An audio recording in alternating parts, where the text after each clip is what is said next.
की पुरानी गलियां बहुत याद आती हैं। शोभा बड़बड़ाती हुई घर के अंदर आई। कितनी बार कहा है इनसे, इस शहर की भीड़ भाड़ से दूर कहीं पर एक घर ले लो, लेकिन जनाब मेरी तो सुनते ही नहीं। पता नहीं क्या समझते हैं अपने आप को। मैं अगर अपनी पर उतर गई तो श्रीमान जी को आटे दाल का भाव पता चल जाएगा। रमन ने हंसते हुए कहा, क्या बात है शोभा, आज तो तुम तवे की तरह गर्म हुई जा रही हो। आखिर बात क्या हो गई, क्यों इतना बड़बड़ा रही हो? मैं भी तो जानूं मैडम को किस बात का इतना गुस्सा आ रहा है। शोभा ने मुंह बनाते हुए कहा, ओहो, जनाब को तो पता ही नहीं कि मैं किस बात पर गुस्सा हो रही हूँ। शोभा ने चिढ़ते हुए कहा, मैं इस शहर के मकान से दुखी हो चुकी हूँ।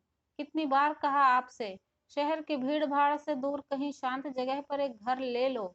रमन ने हंसते हुए कहा, तो इस घर के अंदर क्या बुराई है? शहर में ऐसा घर कहाँ देखने को मिलता है? और फिर यह भी तो देखो ना, तुम्हारा और मेरा ऑफिस यहाँ पास में पड़ता है, बच्चों के स्कूल भी पास में है, हर तरह की फैसिलिटी यहाँ पर अवेलेबल है।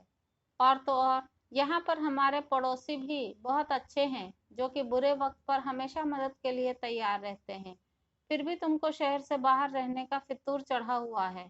शोभा ने कहा, मैं कुछ नहीं जानती, बस मुझे 1 महीने के अंदर शहर से बाहर एक सुंदर सा घर चाहिए। मैं नहीं रहना चाहती इस भीड़ भाड़ वाले माहौल में।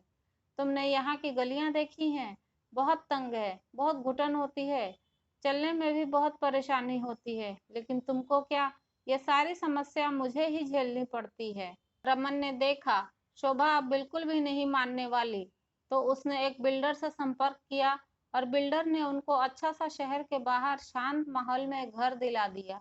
शोभा बहुत खुश थी, उसको शहर की तंग गलियों से छुटकारा जो मिल गया था। लेकिन रमन खुश नहीं थे, और खुश रहते भी कैसे? शहर की गलियों और उस घर में उसके बचपन की यादें जो जुड़ी हुई थी, किस तरह से वो अपने माँ बाबूजी के और अपने भाई बहनों के साथ मस्ती करते थे। रमन ने सोचा, कोई बात नहीं, पत्नी को खुश रखना भी बहुत जरूरी था। इसलिए रमन वक्त से समझौता कर लिया। नए घर में शोभा और रमन को रहते हुए ज्यादा वक्त नहीं गुजरा था। वक्त ने उनके साथ अच्छा मजाक किया।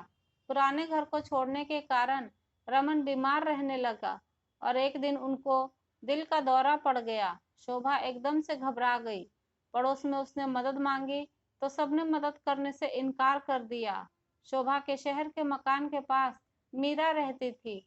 उसने तुरंत उनको कॉल लगाया और सारी परेशानी बता दी। मीरा ने कहा, तुम चिंता मत करो, हम अभी एम्बुलेंस भिजवा देते हैं। आप रमन जी को लेकर सिटी हॉस्पिटल आ जाइए। तुरंत ही एम्बुलेंस रमन को सिटी हॉस्पिटल ले आई और डॉक्टरों ने उनका ट्रीटमेंट शुरू कर दिया। रमन की हालत में पहले से ज्यादा सुधार दिख रहा था। अब वह दिन भी आ गया जब उसको डिस्चार्ज मिलने वाला था। मीरा और उसका पति भी वहीं पर थे।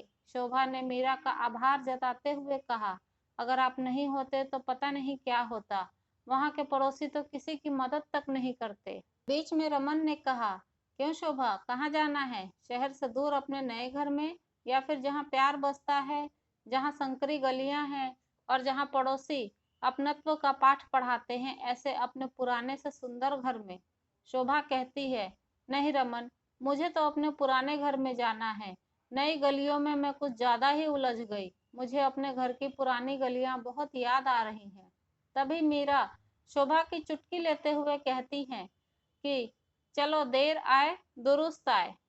कैसी लगी ये वीडियो कमेंट करके ज़रूर बताएं।